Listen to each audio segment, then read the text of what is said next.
Tech for Seniors, episode 66, June the 28th. Welcome, everyone. Welcome. We have 84 people today and a bunch over on our streaming service. So welcome. It's a hot one out there. At least it is here. So the AC is running, keeping us cool in our little house here, which is great. Thanks, everyone. This meeting will go on for about an hour. There are two services we're running at the same time. There, of course, is our Zoom meeting, which we're in now, and we're actually going to. This is an hour, and we will at the top of the hour we'll have our Q&A session. For those of you who are over on the streaming side on YouTube, you'll see that we're going to be streaming for about 50 minutes, and just before Ray's music segment comes, then we'll be stopping the streaming, and you can come over if you want to come over to the meeting side. You can certainly do that and participate in our question and answer. As I said earlier today in our pre-meeting meeting, we have, of course, Tech for Senior Live on Thursdays, and now that is a very interesting show. We just sit around, have coffee, and talk techie stuff. So if you want to come and talk techie stuff with us on Thursday morning, it's not a Zoom meeting. What you have to do is just go to our YouTube channel or our Facebook page, and we broadcast live to those two services. How to get there? Sign up for our newsletter. All the links are there, or just go to our webpage. Which if you haven't signed up for a newsletter, please do so. It is our only way that we really understand or can keep in touch with everybody. So the links are all there for all the services we have. So please sign up for that. And as I've mentioned to you last week, a new service that we started was Ray's Music Selection. So the link is there. All you have to do is click the link, and it will bring up the YouTube playlist for all Ray's tunes, all those great tunes, and you can play those on your phone and stream them if you want. And there isn't anything you have to do. You just click the playlist, and it'll start playing all of the 50 songs that are there, which is about 3 hours of songs. And you can just sit there and listen to all those great songs, those toe-tapping songs that Ray has got. In fact, his song for today, I'm not going to tell you what it is, but it is already on the playlist, so you can certainly do that. So again, those links are in the newsletter. We had a great learning Chromebook last Thursday. I'll talk to you about that in a minute, but again, that is in the newsletter. We've put the links and everything to that so that you can replay if you learn something about Chromebooks, you can replay it, which is great. I want to thank, again, this week we had some generous people donate to our coffee fund. And the three that I want to thank, these three people: George Harding, Muriel Farrell, and Elizabeth Bradley. There were also a few people that donated who didn't leave their name. So for those of you, if you didn't leave your name, we don't know who you are. So for the anonymous donors, thank you so much. Just to remind everybody, this meeting is being taped, and it is will be recorded, and it is available usually by the end of the day. And you can replay this, and all of 66 episodes. You can sit there and play over and over and over again. What happened a year ago? Well, we'll get to that in just a second. Let me introduce our staff. Hewie, where the heck are you? There you are. Unmute yourself and say hello. I got to unmute myself first, don't I? Hi. Yeah. So listen, that was good. We had a good learning Chromebook, eh? It was really good. And actually, we've had some comments that some people have written me.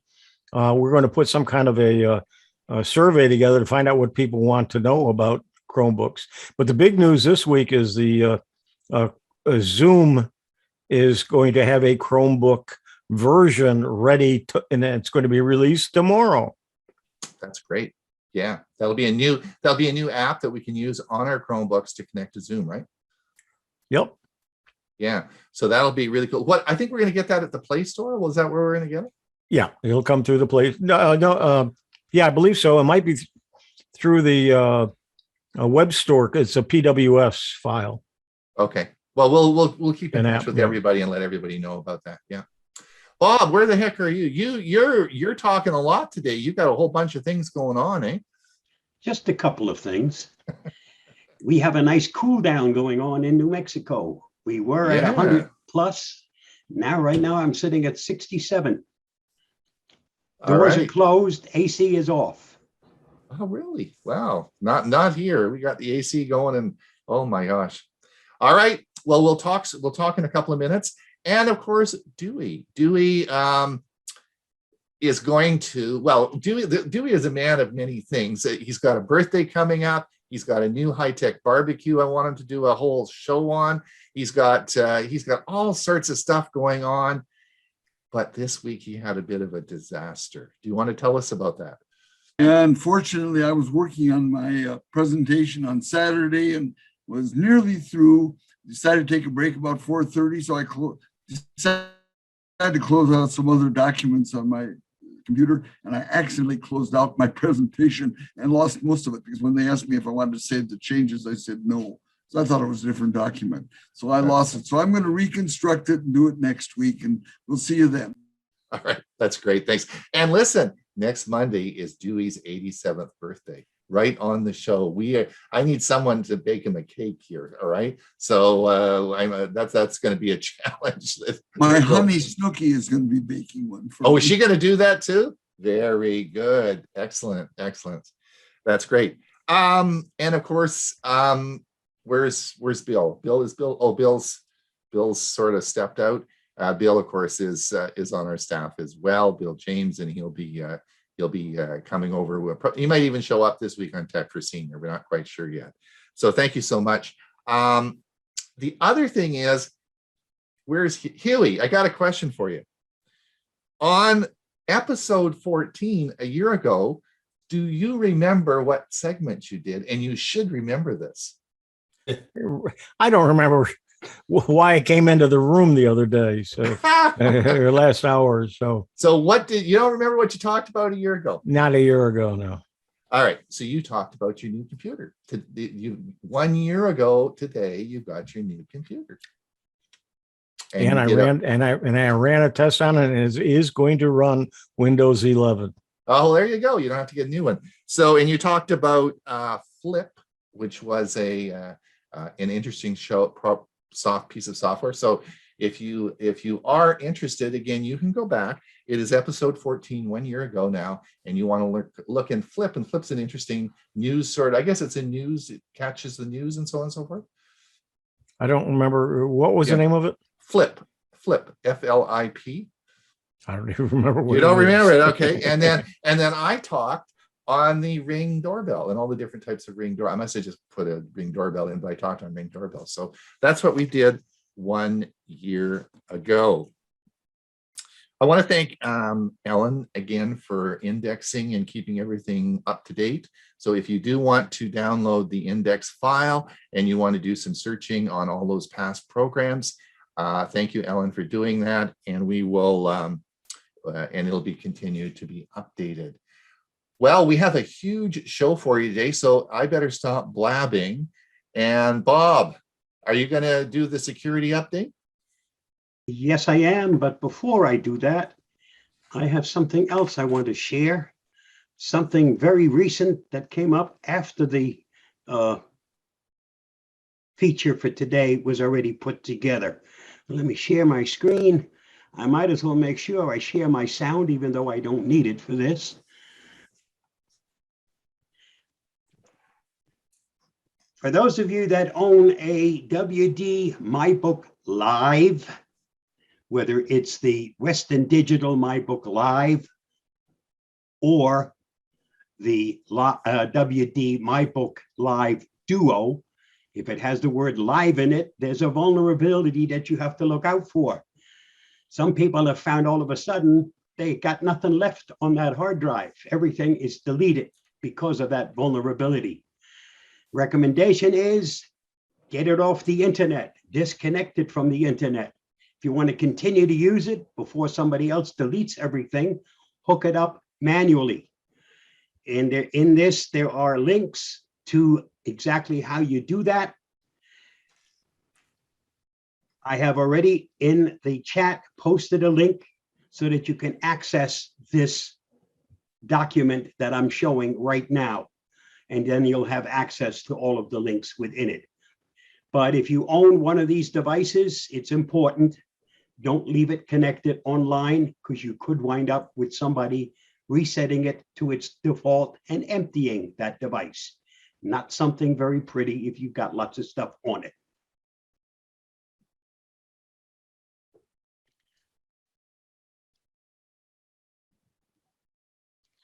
Now, let me go and do what we should be doing.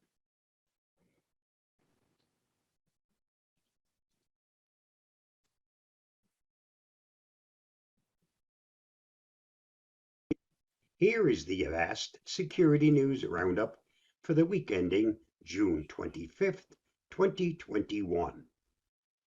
Privacy advocates say no to e-proctoring.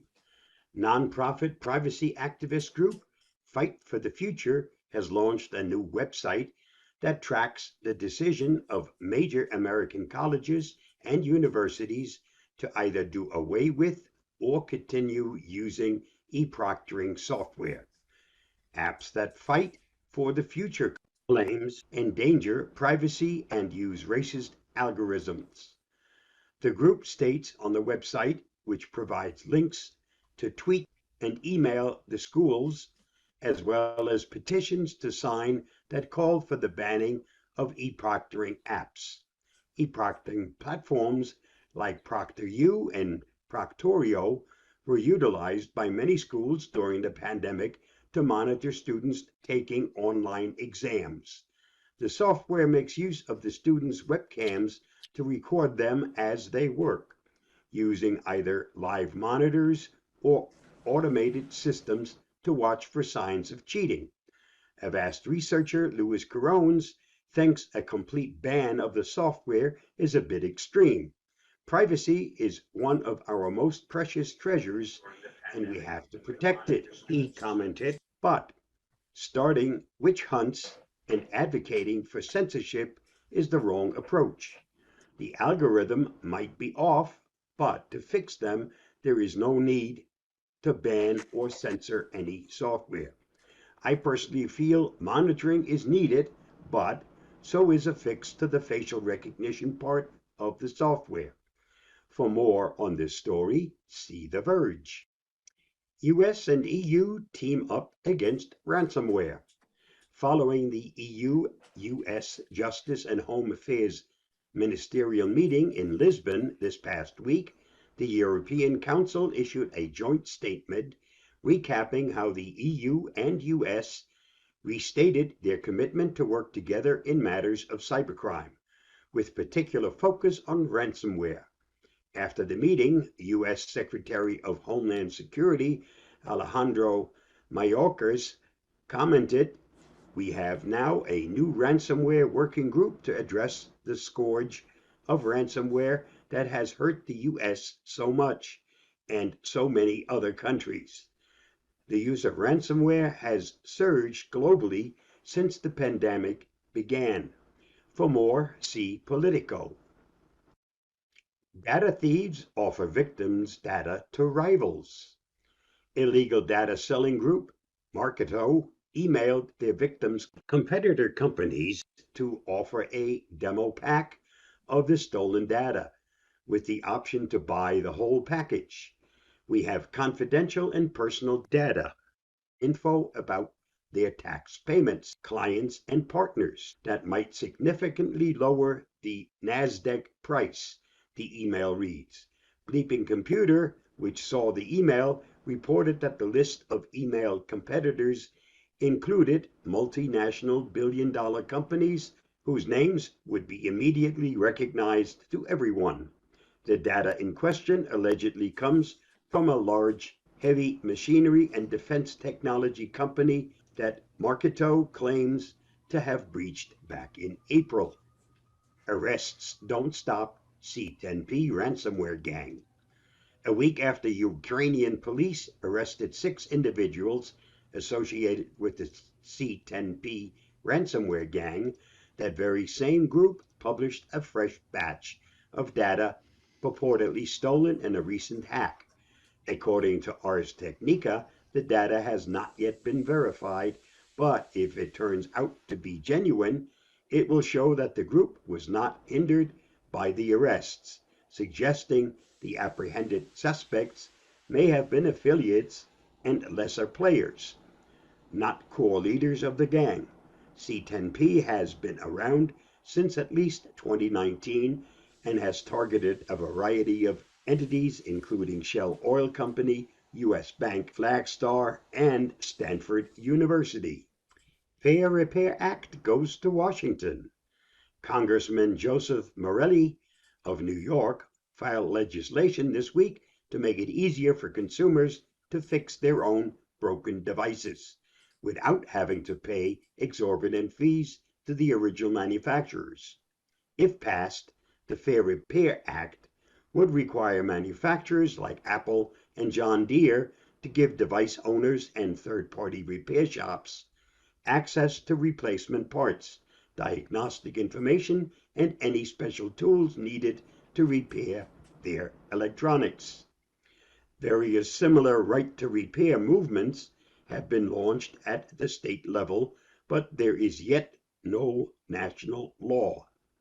The right to repair movement also pushes back against the trend of planned obsolescence. For more on this story, see Gizmodo. Last week, we talked about Windows 11 or not. The rumor has now been put to rest. Yes, there will be a Windows 11 later this year. Microsoft has made a website available where you can check out the system requirements needed for the free upgrade from Windows 10 once it's available. See the link below. Microsoft also offers a tool that can be downloaded and run to check if your computer is capable of running Windows 11. Again, download it from the link below.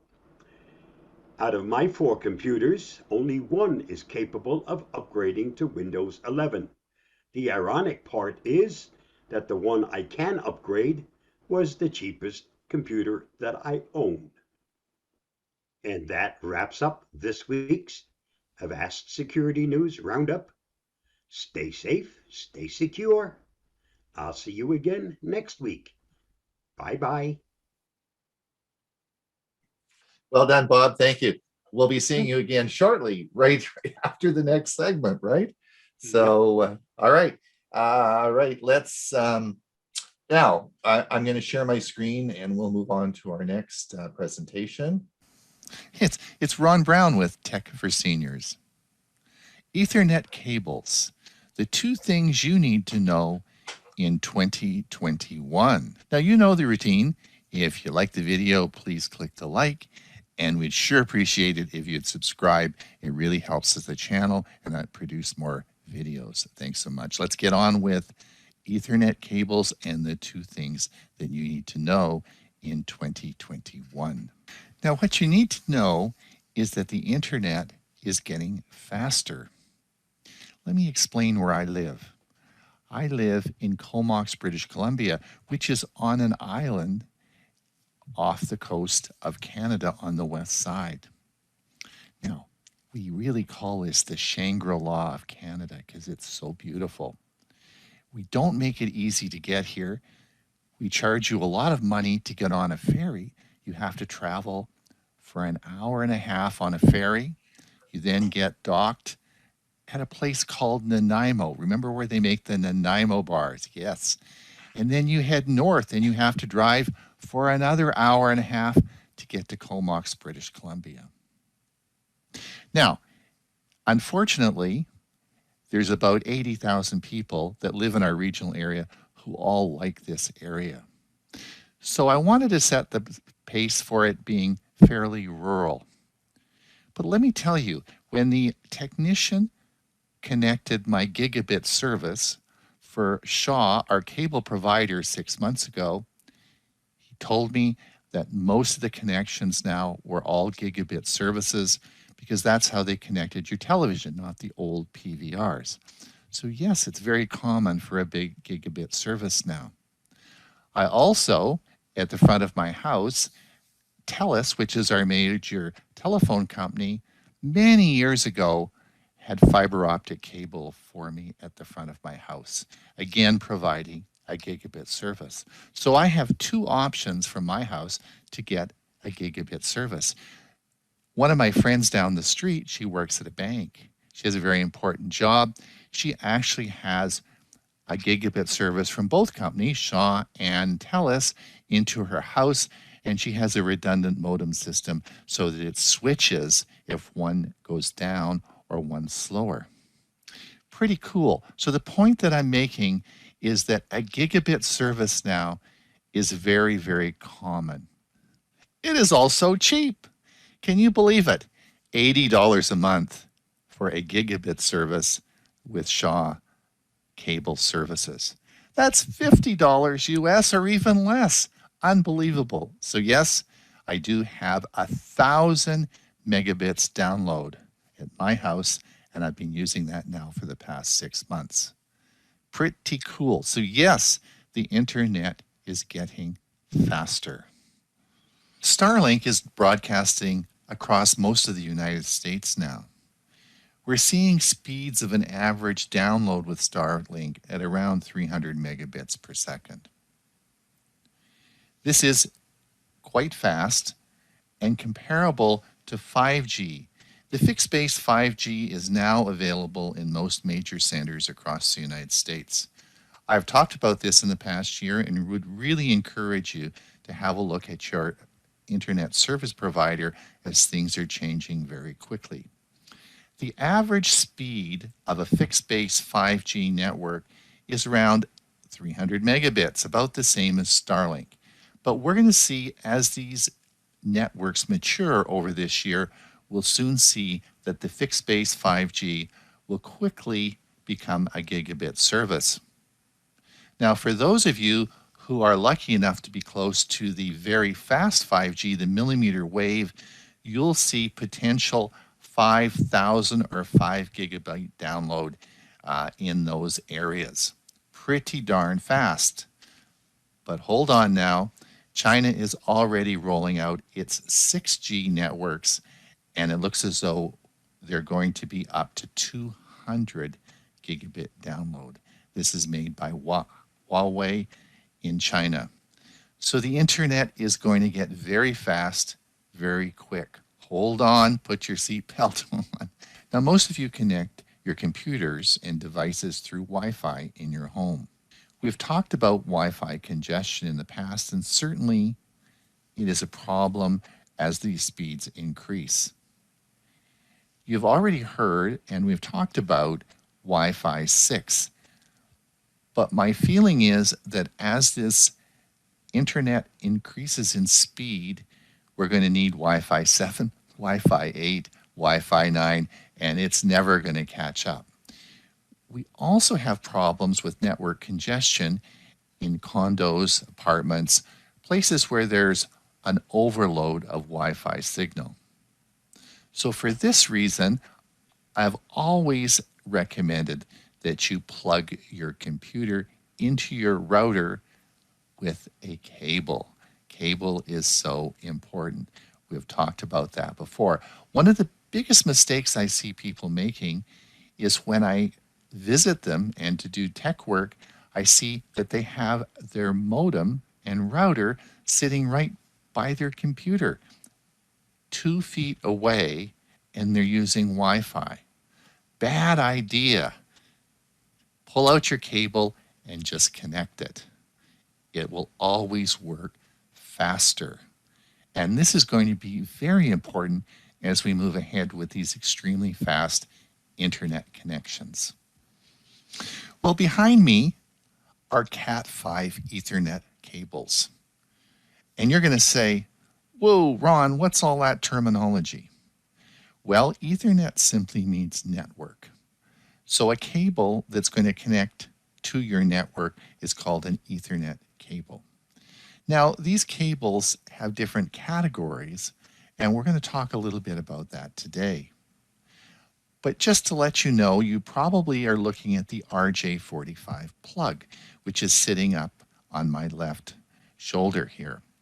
The RJ45 plug, along with Cat5 cables, have been around for 40 years. Yes, the RJ45 connector was designed in 1980. Yikes. So the good news, you all have these cables sitting around your house. And when I say you should plug in your computer to your router with a Ethernet cable, you say, yeah, I've got one of those. And in fact, when I retired a long time ago, I had about 10 boxes of Ethernet cables in my house here. I finally sent them all to recycling.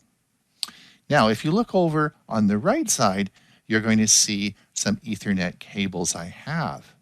The bottom one is an old Ethernet cable, which I am embarrassed to say was in my studio here. And that is the reason I'm making this video, because that was connecting part of my very fast network. The ones on top you'll see, they're colored, and they are actually Cat6 cables. So what does all this mean, and why did I make this video, and what pointers can I give you? Well, let's look at that. Yes, the cables have categories, and we're going to talk about Cat5 cabling.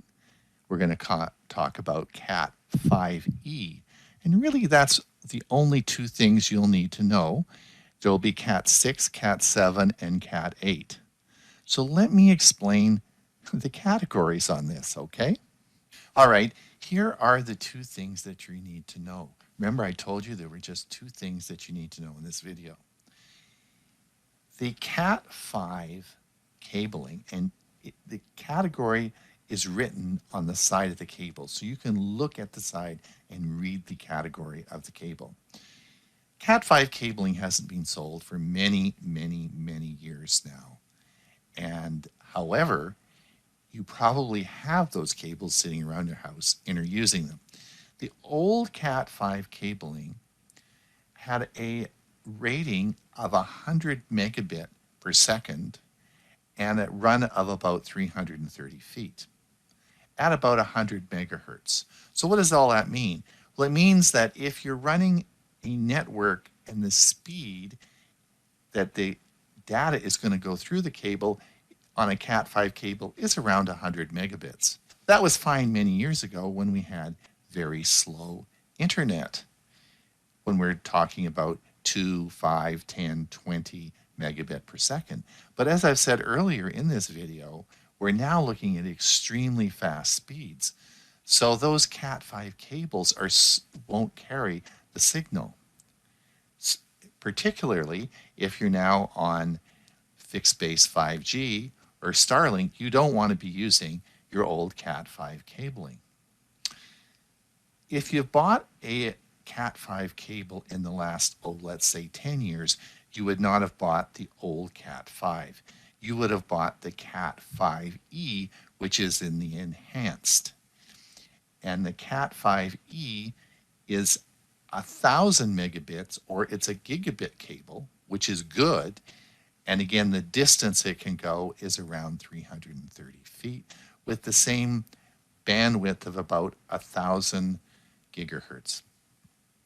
So that is what you need to know. You want to make sure if you're using a fast network that you're not using the old Cat5 cable. But you really should look at getting Cat6, and we're going to talk about that next. All right, here are the specifications for Cat6 cabling. If you look at the diagram, you'll see that it carries the speed at 10 gigabits per second, well within any of the internet providers' signal at present. It goes for about 180 feet, but more importantly, the bandwidth that will carry is 250 megahertz, or 2.5 times what a Cat5 cable is going to carry. It can carry that much more data. Now the Cat6A cables, again, 10 gigabytes, which is the same, they can go for a longer cable run, and you can get up to 330 feet on a 6A cable. Again, it's still 250 megahertz. Now, the cost of these is really cheap and no different than Cat 5. So we're now at a stage that everyone should be using Cat 6 cabling. I don't know why it's so expensive at Best Buy. I tried to buy some the other day, but it is very cheap on Amazon. I bought five cable, five 5-foot sections of cable of Cat 6 cabling. It came with the ends and color coded and everything on them, as you saw in the diagram, and it was $18 Canadian, which would be probably $13 or $14 US. So it is just as cheap, if not cheaper, than Cat 5 cabling. So that is what you should be using.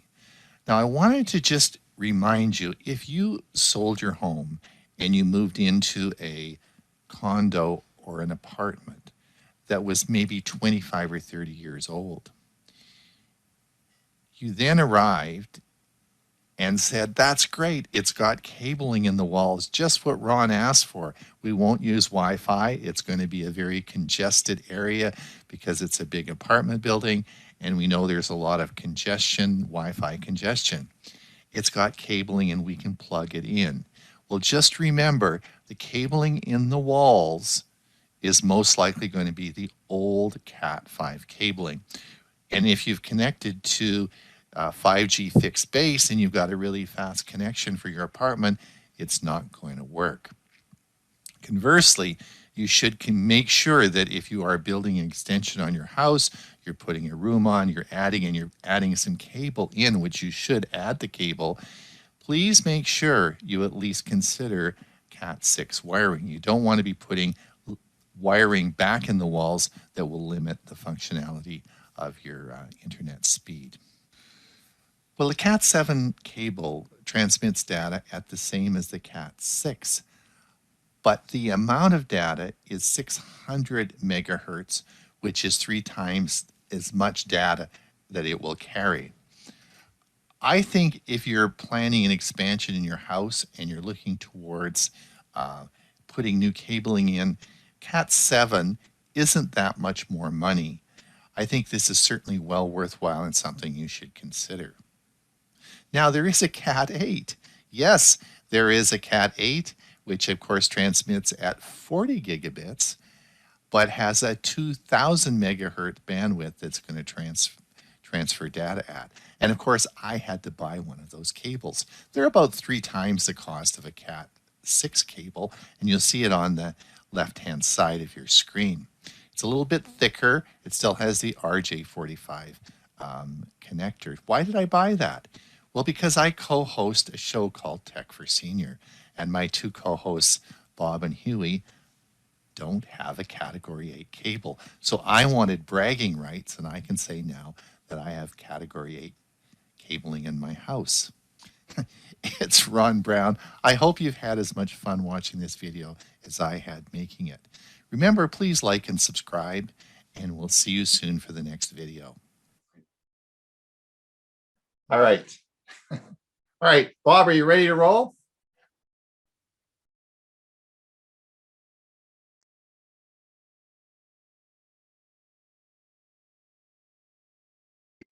Ransomware landscape seems to be changing. While the government has released cybersecurity requirements many times in the past, it's the first time we've seen them issued so quickly in response to a known attack. Are ransomware attacks on the rise? It would certainly seem so, from the Colonial Pipeline to JBS to Ireland's Health Service. The effects of ransomware are being felt far and wide. At the same time, though, the US government has responded to these attacks in new ways that are already having an impact on ransomware operators and could signal a new positive phase in the battle against ransomware. Colonial Pipeline was hit with a ransomware attack that shut down their pipeline system for nearly a week in early May of this year. The company said that while the pipeline system itself was not affected, their internal networks were. Leading to the shutdown, Colonial Pipeline is a major fuel supplier in the United States East Coast, supplying 45% of the fuel to the region. As a result, the shutdown had immediate effect, which were worsened by the panic buying induced shortages. Then in early June, a ransomware attack against JBS, the world's largest meat processor, shut down processing at 9 beef plants and disrupted operations at pork and poultry plants across the US. JBS was able to return to operation within a week.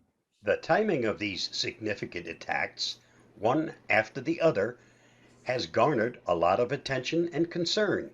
But what hasn't gotten as much attention, and is at least as important, is the response from the US government and the impact that appears to be having on the ransomware operator and the ransomware industry. We may be entering a new phase in the ransomware crisis that sees, finally, progress in stopping this problem. While the Colonial Pipeline attack was still underway, the US government moved quickly to declare a state of emergency for the affected sector, a first in terms of speed and scope of response. Then, within days of the attack, the FBI attributed the attack to the DarkSide ransomware group, commonly believed to be Russian, though not part of the Russian government. While the FBI has made public attribution about cyber attacks before, such as their attribution of the Sony Pictures attack in 2014 to North Korea, this is the first time it was done this quickly. Before the end of May, the US government released new cybersecurity requirements for pipeline operators. While the US government has released cybersecurity requirements many times in the past, this is the first time we've seen requirements issued so quickly in response to a known attack. As the JBS attack unfolded, we saw another series of fast, unprecedented responses from the US government. The FBI moved quickly to publicly attribute the attacks to a specific ransomware group within days of the attack. The timing naming Revel Ransomware Group and Neuberger, Deputy National Security Advisor for Cyber and Emerging Technology, then released a memo urging business leaders to take the threat of ransomware seriously and providing specific guidance on the steps they can and should take to help prevent these attacks. Most significantly, we learned that the U.S. Department of Justice released a memo to U.S. Attorneys General offices across the country, telling them to prioritize ransomware attacks at the same level as terrorism cases. This is a truly unprecedented move that puts ransomware literally at the top of the list for U.S. law enforcement. To underscore how seriously the administration is taking these ransomware attacks, on Monday, June 7th, 2021, the U.S. National Security Advisor, Jake Sullivan, said that the administration was planning to address ransomware at every stop of President Biden's planned first international trip. He said they hope this would lead to a U.S. and allies developing an action plan clearly indicating a goal of strong coordination to combat the problem. That same day, the U.S. Department of Justice announced that they had recovered 2.7 million of the 4.4 million ransom Colonial Pipeline had paid. Another action unprecedented in speed and scope. Taken altogether, these actions constitute a significant change in posture by the U.S. government and federal law enforcement towards ransomware. And we can see that some of these actions are already having an impact on the ransomware industry. To see the impact of at least some of these actions, we can look at the DarkSide ransomware group behind the Colonial Pipeline attacks. First, it's notable that within just a couple of days of the Colonial Pipe attack, the DarkSide ransomware group issued an unprecedented statement that appeared to put distance between themselves and the impact of the attack. The DarkSide Group actually operates with an affiliate model, meaning that others launch the actual attacks using DarkSide's technology and infrastructure for a fee. The tone of the statement and the fact that they blame the attack on a bad affiliate appears calculated to try and diffuse any potential retribution. Our researchers have verified this is in recent versions of their ransomware, and it's widely believed this is a tactic to ensure they don't cause domestic law enforcement and government to shut them down. This initial statement would seem to be another tactic in the playbook to keep the heat of law enforcement and government action against them low. However, it appears that tactic failed by the end of the week. As Colonial Pipeline was resuming operations, we learned that DarkSide had lost control of their infrastructure and payment systems and was shutting down its affiliate program due to pressure from the US. They also indicate that their funds had been withdrawn to an unknown account. Presumably, at least some of this represents the partial recovery of Colonial Pipeline's ransom. At about the same time, we learned that two major underground forums, which host ransomware ads, XSS and Exploit, were banning those ads. That move dealt a blow to the business side of the ransomware business by making it harder to advertise to possible affiliates and buyers of ransomware services. And about 2 weeks after DarkSide announced they were shutting down, we learned that some of the DarkSide's affiliates were going to hacker court to try to recover funds they were owed by DarkSide. Finally, just days after the FBI named Revil as behind the JBS attack, Revil released their own statement, seeming to try to distance themselves from the impact of the attack, similar to DarkSide's statement. When we look at what the DarkSide and Revil groups have done, what has happened to them, and how others are responding, it's clear there is a sea change underway. Both DarkSide and Revil took steps to try and distance themselves from the impact of the attacks attributed to them, which was unprecedented. DarkSide has seen its operations disrupted, their money taken, and is dealing with affiliates who say they are owed money. Right now, it appears they're out of business.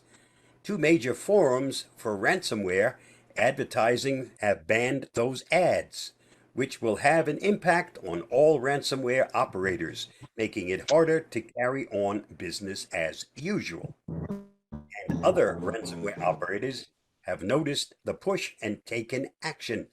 For example, Avedon ransomware shuts down and releases decryption keys.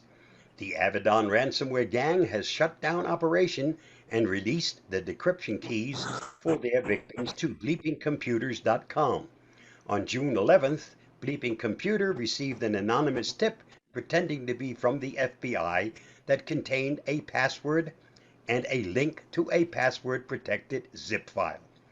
After sharing the file with Fabian Wosar of Emisoft and Michael Gillespie of Coveware, they confirmed that the keys are legitimate. Using a test decryptor shared with Bleeping Computer by Emisoft, they decrypted a virtual machine encrypted today with a recent sample of Avedon. Stay safe, be free, keep your guard up.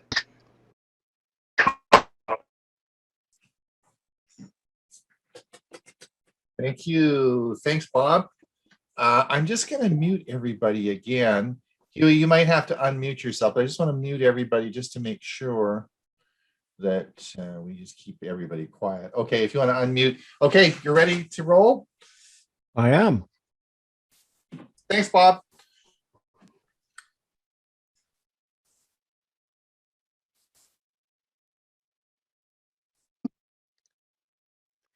Windows 11 questions and answers. On June 24th, Microsoft introduced Windows 11. They didn't give us a lot of information, but they did post it on their website. Here is some of that information from Microsoft. I'm Hewie Poplock. What's the difference between Windows 10 and Windows 11?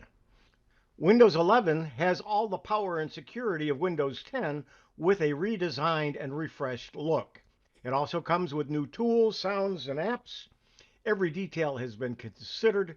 All of it comes together to bring you a refreshing experience on your PC. Remember, these are words from Microsoft. When can I buy a PC that comes with Windows 11 pre-installed? PCs with Windows 11 pre-installed will be available later this year. How much does a PC with Windows 11 cost? It depends. Many different manufacturers will offer a variety of devices that will run Windows 11, all at different price points. Where can I buy a PC with Windows 11? PCs that come with Windows 11 pre-installed will be available from a broad selection of retailers later this year. Details to come. Will my accessories work with Windows 11? If your accessories worked with Windows 10 and meet the Windows 11 requirements, they should work with Windows 11. If you want to be sure, please check with your accessory manufacturer. I want to buy a PC now. Will I be able to install Windows 11 later? Most Windows 10 PCs currently being sold will be able to upgrade to Windows 11. For the PC to be able to upgrade to Windows 11, it must meet the minimum hardware specifications, and specific hardware is required for some features. The upgrade rollout plan is still being finalized, but is scheduled to begin late in 2021 and continue into 2022. Specific timing will vary by device. How do I know if a new Windows 10 PC meets the minimum requirements? There are a few ways to find out. If you're currently shopping for a new PC, look for free upgrade to Windows 11 on the fact tag. You can also ask your retail sales professional to confirm. When will I be able to upgrade to Windows 11 on my Windows 10 device? If your existing Windows 10 PC is running the most current version of Windows 10 and meets the minimum hardware specifications, it will be able to upgrade to Windows 11. The upgrade rollout plan is still being finalized, but for most devices already in use today, we expect it to be ready sometime in early 2022. Not all Windows 10 PCs that are eligible to upgrade to Windows 11 will be offered the upgrade at the same time. To see if your PC is eligible to upgrade, download and run the PC Health Check app. Once the upgrade rollout has started, you can check if it is ready for your device by going to Settings/Windows Updates. What are the minimum hardware requirements for Windows 11? The minimum hardware requirements are in the next slide. And there they are. A 1 gigahertz or faster processor with 2 or more cores on a compatible 64-bit processor or system on a chip. 4 gigabytes of RAM, 64 gigabytes or larger storage device, UEFI secure boot capable, Trusted Platform Module or TPM version 2.0, compatible with DirectX 12 or later, with WDDM 2.0 driver, high definition 720p display that is greater than 9 inches diagonally, 8 bits per color channel. How do I know if my current Windows 10 PC meets the hardware requirements for Windows 11? If you would like to see if your current PC meets the minimum requirements, download and run the PC Health Check app. Here's what it will look like online when you and the address to download it.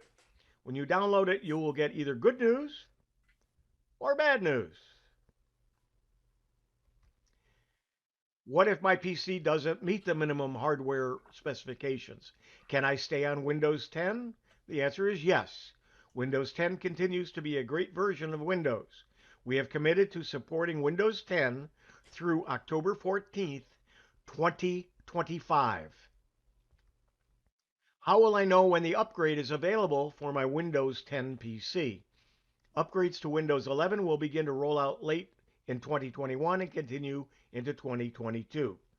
During this time, we will be doing some behind-the-scenes testing and validating for your specific PC. Windows Update will provide an indication if and when your PC is eligible. You can check by going to Settings/Windows Update. How much does it cost to upgrade from Windows 10 to Windows 11? It's free, but only Windows 10 PCs that are running the most current version of Windows 10 and meet the minimum hardware specifications will be able to upgrade. You can check to see if you have the latest updates for Windows 10 in Settings/Windows Update. What is the difference between upgrade and update? An update can consist of bug and security fixes and new features in a version of Windows. They tend to roll out throughout the year. An upgrade is when you change versions, for example, moving from Windows 10 to Windows 11, or moving additions from Windows Home to Windows Pro. How long will a free upgrade offer last? The free upgrade offer does not have a specific end date for eligible systems. However, Microsoft reserves the right to eventually end support for the free offer. This end date will be no sooner than 1 year from general availability. Can I continue to use Windows 10? Yes, you do not have to upgrade to Windows 11. We will continue to support Windows 10 until October 14th, 2025. Does Windows 11 take up more space on my PC than Windows 10? The answer is no. Windows 11 and Windows 10 require approximately the same amount of disk space. During the upgrade process, however, extra space is required. Windows will clean up this extra disk space about 10 days after the upgrade is complete. Is Windows 11 a Windows 10 replacement? Windows 11 is the newest version of Windows. However, we will continue to support Windows 10 until October 2025. If I upgrade to Windows 11, what will happen to my files? By default, all of your files and data will transfer. However, we recommend backing up your files before installation. Learn more about OneDrive PC folder backup. And there is the link to find out more information if you want to go there. Can I go back to Windows 10 after I upgrade if I don't like Windows 11? The answer is yes. After you have installed Windows 11 upgrade, there is a 10-day period where you can move back to Windows 10 while keeping files and data that you brought along with you. After the 10 days, you will need to back up your data and do a clean install to move back to Windows 10. How long does it take to install Windows 11? Downloading and installing Windows 11 will most likely take longer than a typical Windows 10 feature update. You can use your PC while you're downloading Windows 11, and then you have the option to schedule the install to happen at a specific time when you aren't planning on using your PC. Can a really old PC run Windows 11? You can use the PC Health Check app to determine if your device is eligible to upgrade to Windows. Many PCs that are less than 4 years old will be able to upgrade to Windows 11. They must be running the most current version of Windows 10 and meet the minimum hardware requirements. This has been a Windows 11 introduction. I'm Hewie Poplock. And just a quick note, I do want to show you, there is another program now to check compatibility. And this I ran on my computer that will not run the Windows 11. And it actually tells why. One is the CPU. There's not enough RAM installed, and there's not enough storage available. I thought it would be the TPM, but I do have TPM version 2 on that particular It's a Microsoft Surface 3, which was an older Surface machine. So, and that the link to this program, Bob has posted it, and there's some articles in the Tech for Seniors Facebook page. And I think there might even be a link here in the notes. Thanks, Hewie. I expect there'll be lots of questions in our question and answer period. I want to move into Ray's segment now. Ray has recorded that and I'll be playing it. But first, I want to thank everyone on our YouTube stream for coming. Thank you so much. If you want to come over onto the Zoom feed, that's fine now. We've got 87 or 81 people now. You can certainly, there's room for you if you want to come over here and participate in the question answer. And for you, I will be seeing you at the same time next week. So I'm going to simply stop the live stream now and we'll move over, and I'm going to share my screen and we will get on with Ray's segment. Good morning, folks. As I write this week's column, my wife Carol and I are safe in a hotel in Pine Tap, Arizona, having returned from our New Mexico trip, which took us to the Bottomless Lake State Park, the International UFO Museum and Research Center in Roswell, and the Ruidoso Downs horse racing track. But we can't go home yet due to the raging backbone fire just a couple of miles from the community where we live. Pine, Arizona was evacuated on June 18th, and currently there is no timetable yet for residents to return. What makes it particularly grave for us is all of our cherished and important possessions are still in our house, as we were not there to take them with us when the immediate evacuation order came. One of the lowlights of our trip was that we experienced not one, not two, but 3 flat tires out of the 6 on our older Class C motorhome. Even though the tread was in good shape, just living in the heat of Arizona causes tires that are not used much to dry out. The good news is we were able to find terrific folks in New Mexico to help with repairs and replacements. I now have 4 brand new tires holding up the rear of our motorhome. This experience recalled a song titled Flat Tire, released by the Del Vikings in 1958. Now, most folks my age will recall Come Go With Me and Whispering Bells by this vocal group, but Flat Tire would certainly be considered obscure. The members of the Del Vikings met in Pittsburgh while serving in the U.S. Air Force, and in addition to their singing abilities, I believe they were the first interracial vocal group to have major national hit songs. Flat Tire is a cute novelty song and could not be more appropriate for me to present this week. A point of information, this YouTube video has a picture of the original 45 RPM record with a sticker showing the number 44. This tells me this disc came out of a jukebox. You remember those, right? And that was the number you needed to press if you wanted to play this song. Okay, here we go with the Del Vikings and Flat Tire. Well done, Ray. And Thank you. for those of you who are got the playlist, it's already on the playlist, so you can just play it and there you go. So that's pretty cool. I'm sorry about your flat tires. That'd be awful. I mean, I had a couple on my 5th wheel when we were traveling, and it was terrible. I mean, you don't want to had to get 3. Yikes. No, I got long stories I'll tell some other time about what we went through. But as I said, the folks in New Mexico were great and responded, and we're on the road again. Good people from New Mexico, right? Yes. I think Ray, I noticed it. Ray, I noticed that song was written by Otis. Was one of the writers was Otis. Would that have been Johnny Otis? Yes, I'm pretty sure it was. Yep. There you go. Well, listen, it's time. It's top of the hour. It's time for our question and answer period. Thank you for coming, everyone.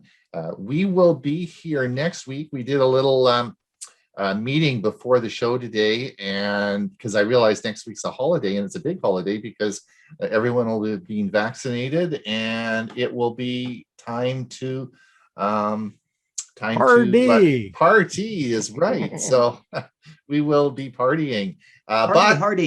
But we will be here. If you include us in your party, that would be great, because we want to wish Dewey a great 87th birthday. So we all want to be here next week to help him celebrate his 87th birthday. And we also want to help Hewie celebrate his birthday. I'm not going to say how many birthdays it is on Thank you. Friday, but we won't mention that. But we certainly want to wish Hewie a happy birthday as well. So for sure. Now we will be here next week, and of course we will also be on Thursday. Tech for Senior Live will be talking on at 9 o'clock on all sorts of interesting topics. So come and have a cup of coffee, join us, and visit our Facebook page, because Bob, Hewie, and I spend a lot of time each day publishing 20, 30 articles. This is like, we got the Windows 11 story first on our Facebook page. For those of you following that story, we were like seconds off when that page went on the news wire. We had it on our page. So if you want to find the latest in technology, we got it on our Facebook page, and we will be talking about us on Thursday. So for that, I'm going to start the questions answered. Now, as you know, on the bottom there's a few little buttons. One says reactions, and if you can raise your hand, that would be great, because then what happens is we know who's first on the list. I think Carl's first on the list. Carl, do you want to go ahead? Yeah, okay, I just unmuted.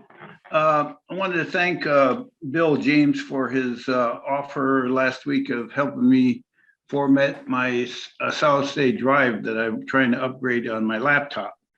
I was unaware of the program Disk Management. I've always used File Manager, and I don't know if he's around or is he out right now. I think he's out. He's got a blank screen there, so maybe he's. Yeah.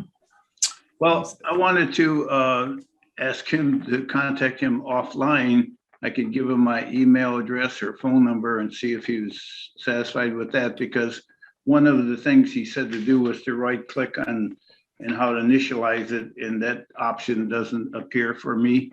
And Okay. the drive, my drive, solid state drive, does appear in Disk Manager as a healthy drive, and it shows, a single partition of 1 terabyte. So I'm not sure it's not initialized already, is my point. But that's all I have.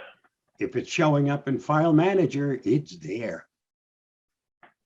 No, it's showing, it doesn't show up in File Manager, it shows up in Disk Manager, which is interesting. Because it's attached to a USB drive, Bob, and it does not show up in a File Manager, but it does. I never used Disk Manager before, and that's what Bill suggested, and it shows up in Disk Manager, which is a little interesting twist too. If you send me, just send me an email, I'll forward it on to Bill. Bill will get a hold of you. Okay, thank you. Dave, go ahead. I unmuted on my own. There you go. There you go. I saw that. Yeah. All right. I'm trying to run this. It's called PC Health at a Glance, which is supposed to check your system to whether it's good for Windows 11. And I got an error message. TPM 2.0 is a requirement for running Windows 11. We recommend that you check if TPM 2.0 is enabled. Does anybody know what that is? Well, Bob will probably be able to give you some information on that, but TPM is called Trusted Platform Module.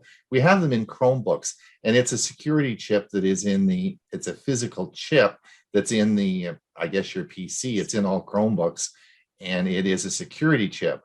Bob, you had some problems? Didn't you have some problems when you were doing some compatibility issues on yours with TPM? Yeah, I was still on 1.2, and I need to be on 2.0. And right now they're also hoarding 2.0 TPM chips. When that news broke, all of a sudden you couldn't buy a TPM 2.0 chip unless you were willing to hand out and fork out quite a bit of money.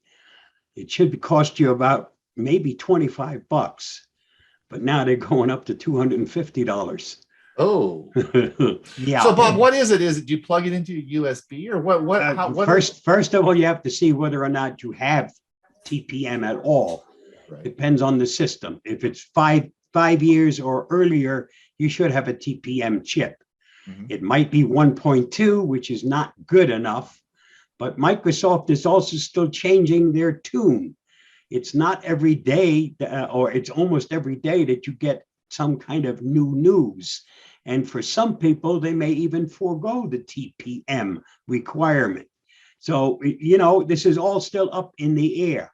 I have posted a link to the blog post, and that has lots of information, including information on TPM and all of the different testing things that are out there. Some give you more information, as Hewie showed you in that one last slide of his, and some of them give you a lot less information. So Bob, if you bought a TPM, what is like, do you have to open the computer up and stick the chip on the motherboard? If you have a laptop and it doesn't have it, forget about it. Get yourself a new laptop. If you have a desktop, you might be able to. But most likely, for most people, it's going to wind up take the thing to the shop and have the pro put it in for you if it's capable of doing it or accepting it. One thing I noticed when I was looking at some of the Microsoft items and whether they're going to be Windows 11 compatible or not, some of the Surface machines, I noticed that their foldable, I think it's called a Duo, their foldable computer does not have on it Windows 11 compatible. And it's probably because the screen isn't big enough. Yep. And so not even Microsoft, all the Microsoft current products will be Windows 11 compatible. So be sure when you are checking, you want to make sure that it is, if you're buying something new, that it's Windows 11 compatible, but it may not be when Windows 11 comes out. So you might want to hold off if you can buying a new computer. I was extremely surprised that the only one for me was the one I had bought. It's a Walmart brand, off-brand computer. That's the only one that's ready to run Windows 11.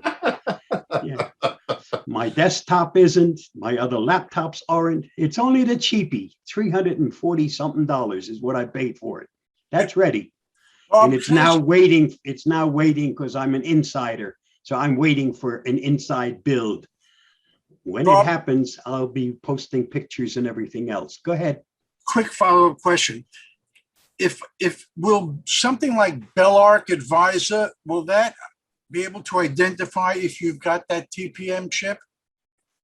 Yeah, but if run one of those programs that's already available that will identify what's compatible and what's not, and it will tell you whether or not you, number one, have TPM at all, and if you have it, what version do you have? Because 2.0 right now is what's required. I'm going to share my screen real quick and show you down here at the bottom. Correct. Will tell you the TPM version, and it says that it sees the TPM 2. If it was a 1.2, it would say it was the 1.2, or it would say no TPM. So that little compatibility program will tell you. So you don't have to run BellArc. I'm not sure if BellArc will tell you. Thanks, guys. Okay.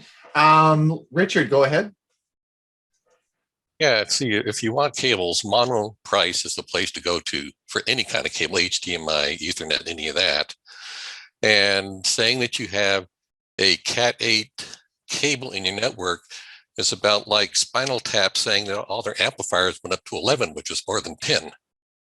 Yeah, but the point is that Bob and Hewie don't have it, and I do. So that was the point of buying the Cat8. No, I appreciate that. It is interesting that they do make a Cat8 cable. It is sort of a skookum cable. I mean, you look at it and you think, gee whiz, this is it's got to be good. It's quite interesting, but I'm not suggesting anyone buy a Cat8 cable for sure. Yeah, how many 4K TVs can you stream to? Exactly. But for sure, the Cat7 cabling is really not that much more than 6. And because of the larger bandwidth, I would put Cat 7 in. If I was rewiring and putting a new room on or doing some work, I'd put Cat 7 cable in. An interesting trick that I learned many years ago when I was in the computer business and did a lot of networking installs and so on. Every once in a while, somebody would say, my connection to the network isn't working. I would tell them to unplug the Cat, at that time it was Cat 5, or it might have even been Cat 4. But anyway, unplug the cable, reverse it, and plug the one end into the other side, and all of a sudden it would work again. I have no reason to give you why that worked, except maybe just unplugging and plugging something back in sometimes makes the connection better. But yeah, sometimes that works. So if you do have a network problem sometimes, just before you go out and buy a new cable, just try reversing the cable and see if it works. Alan, go ahead. You're muted. There you go. No, you're still muted, Alan. She's not muted, but I don't hear her. Oh, yeah, I guess she's not muted. Okay, why don't you go on to George and see if she can fix it. Can we hear you now, Alan?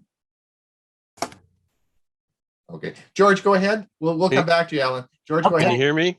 Yep. Yes. We can hear you fine. So one of the things I was in networking, one of the things that you got to watch is that at the ends, if you're not buying prefabricated cables and you're doing some of your own Cat-Fire wiring, is that the twists have to be right up to the pins. You can't have untwisted wires dangling out of those connectors. Can you hear me now? Just hold on, Alan. We're just standing with George. We'll be back to you in just a second. Sorry. Okay. Go ahead, George. So make sure that if you're crimping your own connectors on the end, that you've got the twists right up to the pins as close as you can get them, and that that it's tightly bonded with the plastic. The other thing is, I think for short cables, like a lot of our cables are 6 feet, I don't think we need to upgrade those to Cat 6. Well, for sure. I mean, the Cat 5e, which most people will probably have, are 1 gigabit cables, which are fine. But in my situation, I did the dumbest thing in the whole world. I mean, that cable was the old 100 megabit cable that was plugged in, and I'm plugging that into a gigabit service, which was a bad, really dumb thing to do. So all as I'm saying is that as we're looking at a gigabit service now is really common. It's a year ago it would be whoa, but that's not anymore. It is really common. So you have to be careful. You have to look at your cabling now and say, because you really want to make sure you're, and we all have those old cables, because the cables have been, what piece of electronic device have we had for 40 years other than a radio that still works, right? Except these cables. We've all got these cables sitting around our homes, and we've had them for 40 years. So be careful, because those early ones, the ones that are quite limiting, you really don't want to be running them on a fast network. Now, if you've got 20 or 40 gigabit service, which is, or 20 or 40 megabit service, which is not that fast, who cares, right? It's all really slow, but that's not, but with what's coming and what is here, and even Starlink is 300, so you don't want to be running old cabling. All right, Alan, go ahead. I just put a link into the Microsoft PC Health Check app. And the word that I have is that if you have a TPM chip that is not turned on, it will evaluate it as not compatible. So you have to go into the BIOS program to turn it on to at least have the health check compare it. I don't know how much information is in the BIOS about that chip. It may be sufficient to answer the question. All right, thank you. If you follow the link that I had posted, it will give you all of that information. All right, thank you. Carl, go ahead. Yeah, I just wanted to add a comment. I agree with George on the construction of the connectors and also the wall plate as well, how tightly the cables are twisted. That determines the crosstalk and the speed of the cable. But in reality, what you can run 40 gigabits over a Cat3 cable as long as it's only a couple of feet. So the distance is a big issue. And the other thing is, Doctor, you have to consider the speed of your computer too. You may not be able to handle it. Well, for sure. And lastly, I don't know. Does that Cat 8 require a different connector? No, R45, RJ45. Okay, I wasn't aware of that. Yeah. Nope, same connector, same connector. When I left the industry, was Cat 6 was the leading connector. So yeah, but you on Amazon now, you can get 7 and 8 now. I thought I just never heard of 8, and I thought I gotta get it because Bob and Hewie don't have it, so I gotta get. So I can say I have Cat 8 in my house now, right? Yeah, it's. I hadn't heard of it either, so.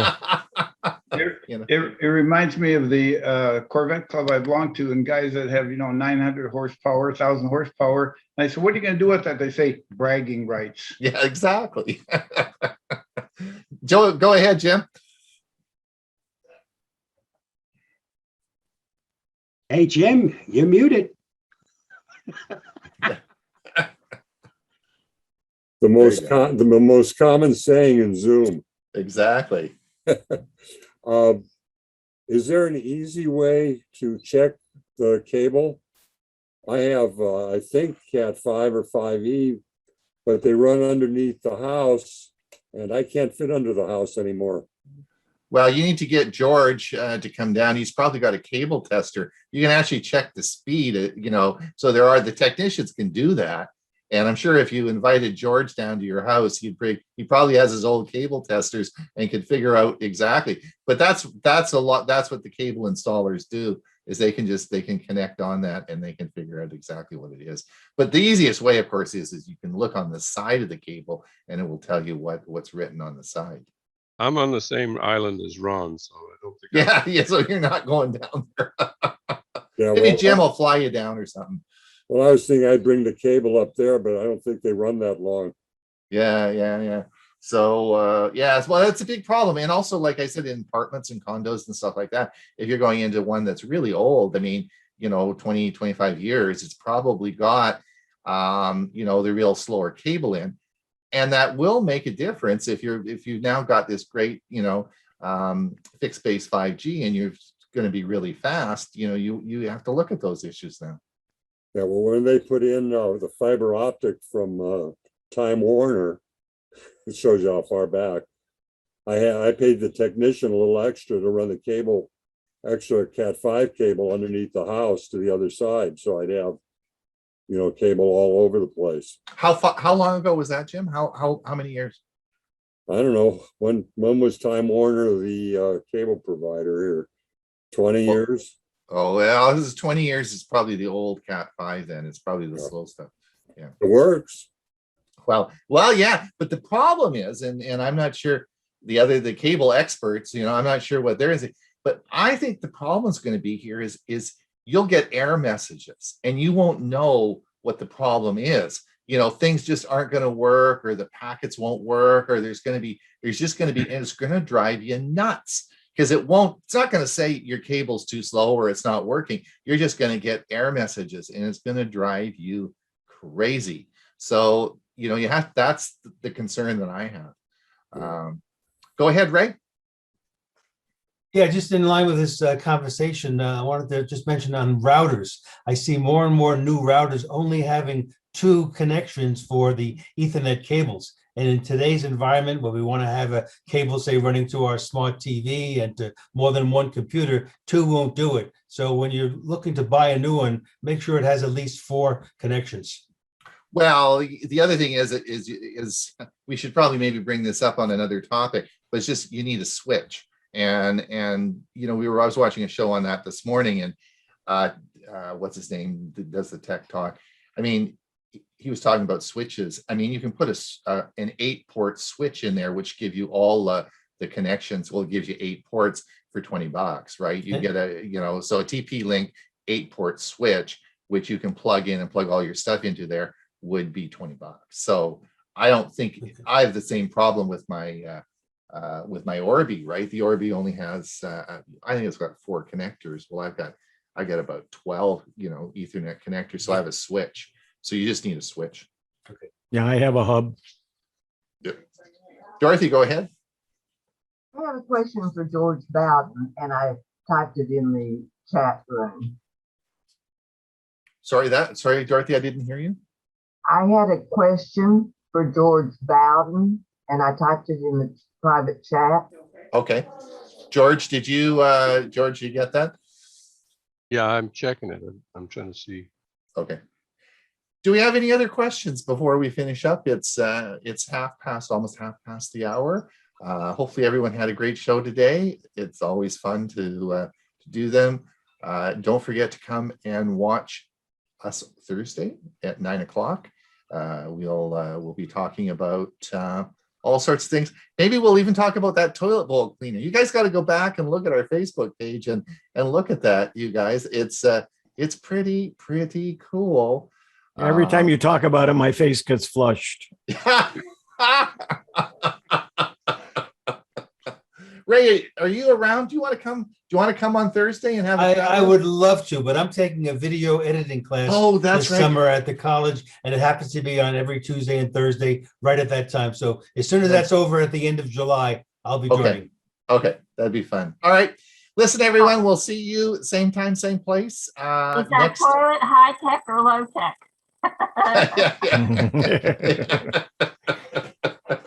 All right, we'll talk to everyone. See everyone. Bye, everybody. Bye. All right, bye-bye now. Bye-bye. Bye-bye. Happy 4th. Yep.